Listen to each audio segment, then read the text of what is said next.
Quand cette mère a donné naissance à un fils après plusieurs fausses couches, elle était au 7e ciel. Même si son bébé était différent des autres nouveau-nés, la pauvre Ellie était appelée « garçon singe » pendant des années. Mais après l'intervention de milliers de bienfaiteurs, aujourd'hui, il est tout simplement méconnaissable. La maman d'Ellie était une femme ordinaire du Rwanda. Dans de nombreuses cultures africaines, avoir des enfants est considéré comme l'une des plus grandes bénédictions que l'on puisse espérer. Cette femme avait essayé pendant très longtemps de concevoir, mais le don de la maternité lui échappait sans cesse. Au moins 5 fois, elle était tombée enceinte mais avait perdu le bébé à cause de fausses couches. Chaque fois qu'elle traversait ce tourment, elle perdait un peu d'espoir. Elle était sur le point d'abandonner lorsqu'elle s'est rendue compte qu'elle était de nouveau enceinte. Étant donné son histoire, elle a attendu que les 9 mois de grossesse passent avec un sentiment inévitable d'angoisse. Au fil des semaines, elle a permis à une certaine excitation de grandir dans son cœur. Enfin, elle pourrait aussi devenir mère. Un enfant remplirait sa vie de joie mais changerait aussi considérablement son statut social dans sa communauté, du moins c'est ce qu'elle espérait. Elle ne savait pas encore quels défis et difficultés l'attendaient. Quand son fils est enfin né en 1999, elle l'a accueilli avec gratitude et bonheur dans le monde.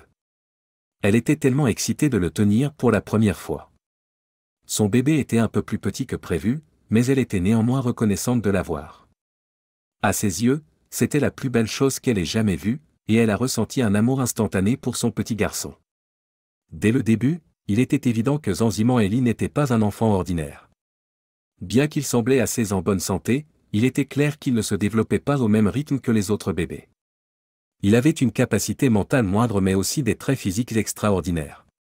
Certaines personnes décrivaient ouvertement ces traits comme étranges ou anormaux, et c'est souvent ainsi qu'elle le faisait, juste devant sa mère. En fait, les habitants du village où Ellie a grandi n'ont montré aucune compassion ni sympathie pour ce duo mère-fils. Pour eux, c'était le début d'une vie de raillerie et de souffrance presque constante.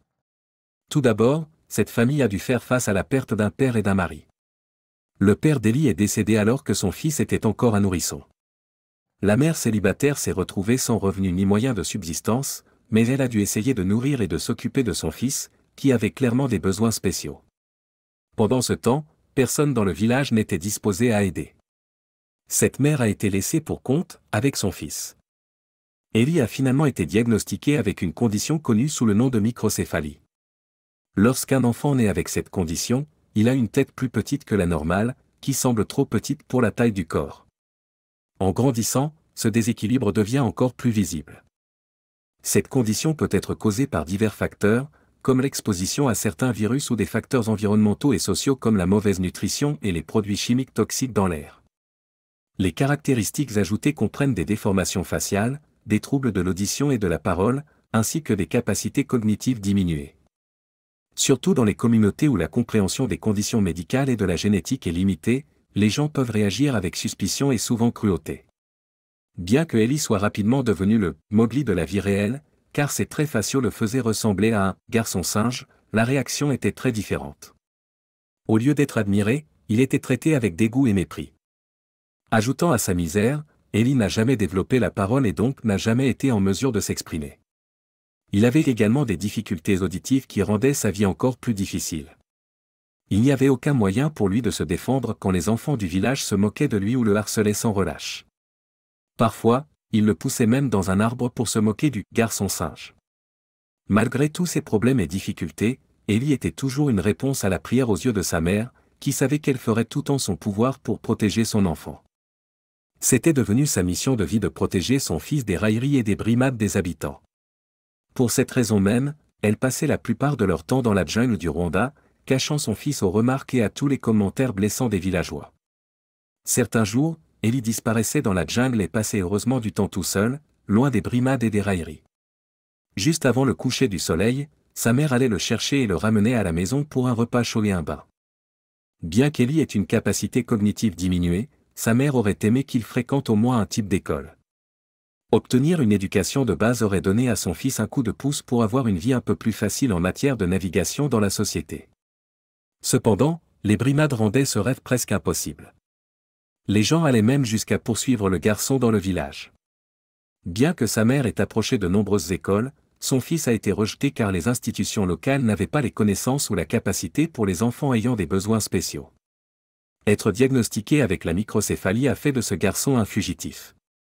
Pendant plus de 20 ans, lui et sa mère ont dû vivre une vie isolée en raison de l'ignorance de leur communauté. Si ce n'était pas pour l'exposition sur les réseaux sociaux, le garçon aurait pu simplement mourir dans la jungle du Rwanda. Heureusement, dans ce cas, l'Internet a été utilisé de manière très positive. Pour une fois, la misère d'une famille pouvait être exposée pour apporter espoir et assistance de sources improbables. Lorsque l'histoire d'Ellie est devenue virale, le monde a été confronté à une situation unique mais désespérée. Lors d'une interview, sa mère célibataire a révélé qu'elle n'avait aucun soutien financier ni moyen de subsistance. La situation était devenue si désespérée qu'Ellie mangeait parfois de l'herbe dans la forêt pour essayer de survivre. C'est alors qu'une initiative de financement participatif a été lancée. C'était un appel à l'action pour que les personnes disposant de ressources suffisantes aident cette famille désespérée à améliorer leur vie. Certains jours, pour la mère d'Ellie, la vie pouvait sembler finie, mais tout à coup, elle se voyait offrir une seconde chance. Zanziman Ellie était sur le point de se lancer dans un nouveau et excitant voyage. La famille a été relogée dans une nouvelle ville où, pour la première fois de sa vie, il rencontrerait d'autres enfants ayant des handicaps similaires. Le trajet en voiture a été une expérience incroyable pour Ellie, qui a pendu la tête par la fenêtre avec excitation. Le vent sur son visage apportait une énorme joie à ce garçon simple d'esprit. À l'âge mûr de 22 ans, Ellie avait enfin la chance d'aller à l'école. Il a été inscrit au centre communautaire Open Watizeni, au Rwanda, qui propose une éducation spécialisée pour les enfants ayant des difficultés d'apprentissage. Alors que de nombreux enfants à travers le monde sont souvent réticents et paresseux à aller à l'école, il était enthousiaste à l'idée de commencer à apprendre. Ce n'était pas la fin des interventions qui allait changer la vie d'Ellie et de sa mère. Pour la première fois de sa vie, sa mère a eu un logement adéquat, et elle s'est enfin sentie en sécurité avec un toit au-dessus de sa tête. Être installée dans une maison de 3 chambres construite par des bienfaiteurs a offert une évasion de la jungle ainsi qu'une échappée à une vie de pauvreté désespérée. Mais ce qui allait arriver à son fils serait encore plus étonnant. Ellie a bénéficié d'une transformation de la tête aux pieds. Les fonds collectés ont permis d'obtenir un tout nouveau type d'uniforme scolaire qui convenait extrêmement bien à Ellie et le rendait particulièrement beau. Pour la première fois de sa vie, quelque chose a été fait sur mesure pour lui. Il se sentait enfin spécial et aimé. Le garçon habitué à être une sorte de fugitif est devenu une sorte de célébrité au Rwanda. Tout à coup, les gens voulaient prendre des photos avec lui et lui serrer la main. Là où par le passé il avait été rejeté, les gens voulaient maintenant être associés à lui et à sa mère. Sa mère a également été reconnue pour son soutien continu et sa protection envers son fils au fil des ans, et elle a été profondément admirée pour n'avoir jamais abandonné l'espoir.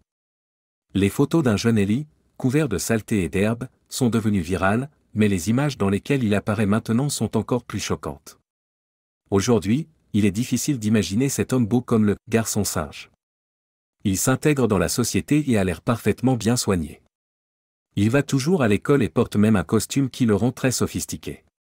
Sa mère est fière de lui, et pour la première fois de sa vie, le reste du monde est fier aussi.